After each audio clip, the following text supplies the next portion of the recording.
네, 안녕하세요. 반갑습니다. 노무사 단기 유쾌한 노동법 임재진 노무사입니다. 오늘은 유쾌한 노무사의 쟁점 특강 그 세 번째 취업규칙 불이익 변경과 관련해서 신규 입사자 보도록 하겠습니다. 굉장히 중요한 쟁점이기도 하죠. 그렇게 어렵진 않아요. 또 선생님 너만 어렵지 않아. 우리는 어려워 이랬을 수도 있는데 죄송합니다. 자, 신규 입사자에 대한 적용 여부 보도록 하겠습니다. 자, 취업규칙이 불이익하게 변경됐어요. 예를 들어서 요 기존에 있었던 취업규칙이 퇴직금 누진제였어. 근데 불이익하게 변경하면서 퇴직금 단수제로 바꿨어. 누진제가 뭐냐면 퇴직금, 계속근속연수가 예를 들어서 퇴직금 누진제라는 건 계속근속연수가 5년 이상인 분들에게 법정 퇴직금의 1.3배를 준다. 1.3배 더 주는 거죠. 이런 것을 우리가 퇴직금 누진제라고 하는데 이때는 퇴직금 누진제였는데 불이익하게 변경하면서 퇴직금 단수제로 바꿨어요. 문제는 근로자 집단의 집단적 동의를 받지 못했던 거죠. 집단적 동의라는 건 한번 복습해 볼까요? 과반노조가 있으면 과반노조, 과반노조가 없으면 근로자 과반수의 동의를 받아야 하는데 그 절차를 거치지 못한 거죠. 이 경우에 동의를 받지 못한 취업규칙의 불이익 변경이 있으면 요 기존 근로자가 있어요. 그리고 불이익 변경, 동의 없이 불이익 변경된 요 이후에 신규 입사자가 있어요. 요 분에 대한 문제입니다. 요 분이 이름이 뭘까요? 네, 이름을 제가 정하지는 않았어요. 그냥 신규 입사자 이렇게 일단 부를게요. 자, 문제의 소재는 괜찮습니다. 넘어가도 될 것 같아요. 학설은 절대적 무효설이 있고 그리고 상대적 무효설이 있어요. 상대적 무효설은 뭐냐면 일단 절대적 무효설부터 볼까요? 절대적 무효설이 먼저 나와 있으니까 취업규칙이 동의 없이 불이익하게 변경되면 이분한테도 무효고 이분한테도 당연히 무효다. 그런데 상대적 무효설은 상대적으로 무효다 말장난하는 게 아니고 그 뜻이잖아요. 요분한테는 당연히 무효이지만 요분한테는 상대적으로 유효하다. 거꾸로 얘기하면 이분한테는 유효하지만 이분한테는 상대적으로 무효이다. 왜? 기존 근로자의 기득의 이익이 침해돼서는 안 되기 때문에 이게 상대적 무효설입니다. 그렇다면 우리 예전 종전 판례는 절대적 무효설이었어요. 그런데 전합 판례가 상대적 무효설, 즉 이후 1992년 꽤 오래됐죠. 전원합의체 판결은 기득이익이 침해되는 이미 갖고 있는 이익, 기득이익이 침해되는 기존 근로자에게는 이분이잖아요. 이분 아까 예를 들어서 말씀드린 퇴직금 누진제를 적용받았던 이분한테는 퇴직금 단수제로 바꾸면서 집단적 동의를 받지 못했기 때문에 기득의 이익이 있는 이분의 기득의 이익은 침해되면 안 된다 이런 얘기입니다. 아니 말을 버벅거리지 않으려고 애쓰니까 더 버벅거리는 것 같아. 혀도 꼬이고 그냥 편하게 할게요. 이게 혼자서 모니터를 보면서 하다 보니까 그래요. 그런데도 잘하죠. 네, 잘한다고 느껴지실 거예요. 다시 읽어볼게요. 그 변경으로 기득이익이 침해되는 기존 근로자에게는 그 변경의 효력이 미치지 않게 되어 종전 취업규칙이 적용된다. 그러니까 다시 이분한테는 예전 퇴직금 누진제가 적용된다. 그 얘기죠. 그런데 그 변경 이후에 변경된 취업규칙에 따른 근로조건을 수용하고 변경된 취업규칙에 따른 근로조건을 수용했는지 안 했는지 어떻게 아는지 모르겠지만 어쨌든 변경 이후에 변경된 취업규칙에 따른 근로조건을 수용하고 근로관계를 갖게 된 근로자에게는 변경된 취업규칙, 다시 말씀드리면 이분에게는 퇴직금 단수제가 적용된다 이 얘기입니다. 오케이, 좋아요.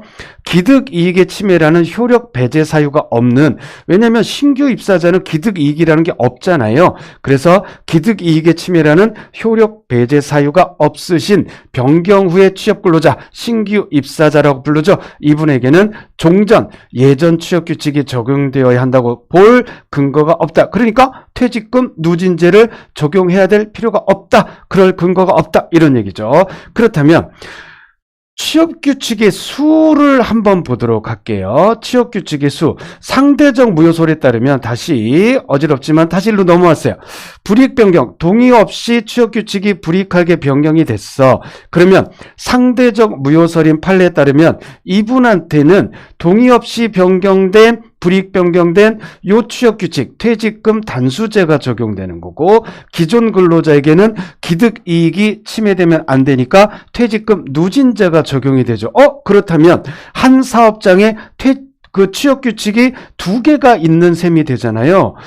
그러면 취업 규칙이 두 개냐? 한 사업장에 그러면 취업 규칙이 두 개가 존재하는 거냐? 그러나 우리 판례는 취업 규칙은 하나다. 취업 규칙의 수, 우리 판례는 서로 다른 취업 규칙이 병존하는 것처럼 보이지만 현행의 법규적 효력을 가진 취업 규칙은 변경된 취업 규칙이에요. 변경된 취업 규칙이고, 다만 또 나옵니다. 기존 근로자의 신규 입사자가 아니고 기존 근로자의 기득권이 침해되지 않도록 이들에게만, 이들이 누굴까요?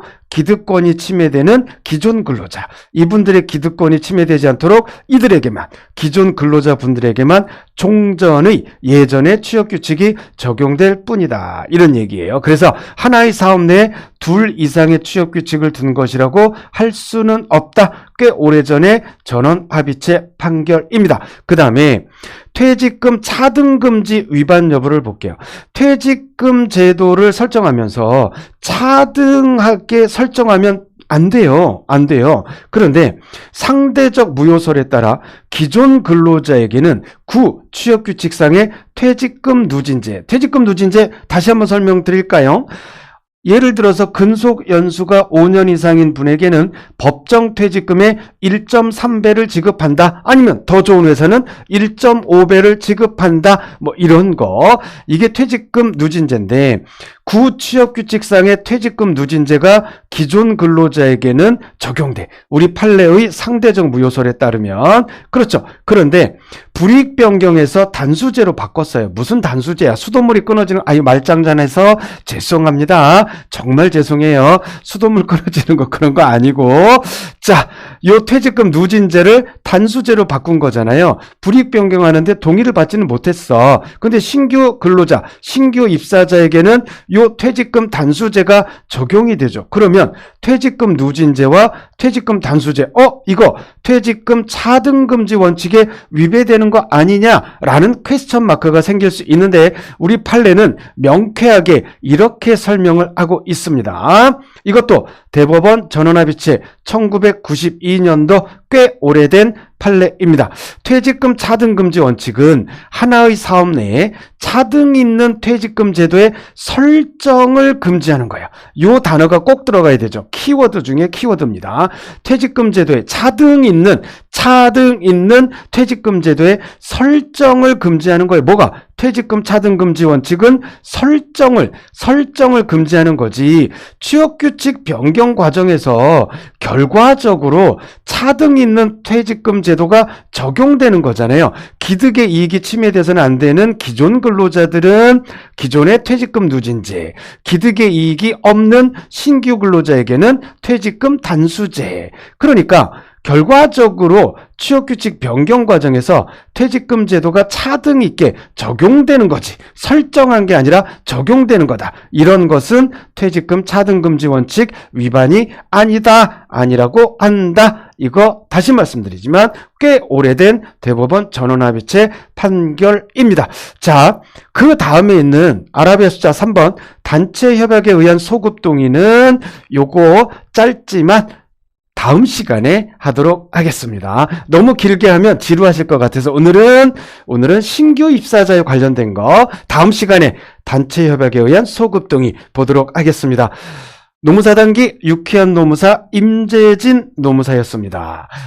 힘내시기 바랍니다. 찬바람이 불어도 기운 내시고 불꽃처럼 하루하루 버텨내시기 바랍니다. 내가 포기하지 않으면 내가 바라는 날은 반드시 온다라는 확신을 가지고 열심히 터널을 우리가 지나보시죠. 함께 화이팅 하시죠. 감사합니다. 화이팅입니다. 화이팅!